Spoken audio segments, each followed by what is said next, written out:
علم رکھنے والا اگر اس پر عمل نہ کرے تو وہ ایک بیمار کی مانند ہے جس کے پاس دوا ہے لیکن وہ استعمال نہیں کرتا۔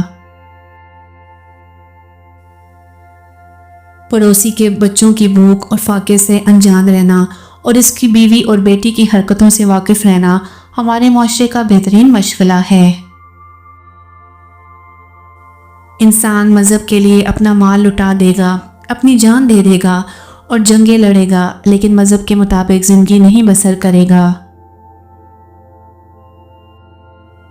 جوانی میں آدھا کھاؤ اور آدھا بچاؤ کہ جوانی کے وقت جمع کیا ہوا بڑھاپا میں کام آتا ہے۔ آنسو ایک شفاف آئینہ ہے جس میں ہمیں بے بسی، انتظار، خلوص، دوستی اور محبت جیسے 6 جذبات نظر آتے ہیں۔ کسی انسان کی سوچ پڑھنی ہو تو اس سے مشورہ کر لیں، اس کے مشورے سے اس کا انصاف، نیکی، بدی اور علم سب جان لیں گے۔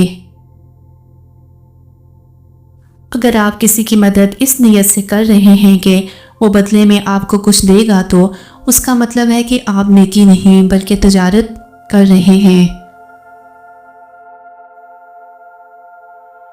سلامتی اس میں ہے کہ اپنا منہ بند رکھو، جب تک مچھلی کا منہ بند رہتا ہے وہ کانٹے کی گرفت میں نہیں آتی۔ انسان ایک ایسا غافل منصوبہ ساز ہے کہ وہ اپنی ساری پلاننگ میں کبھی اپنی موت کو شامل ہی نہیں کرتا۔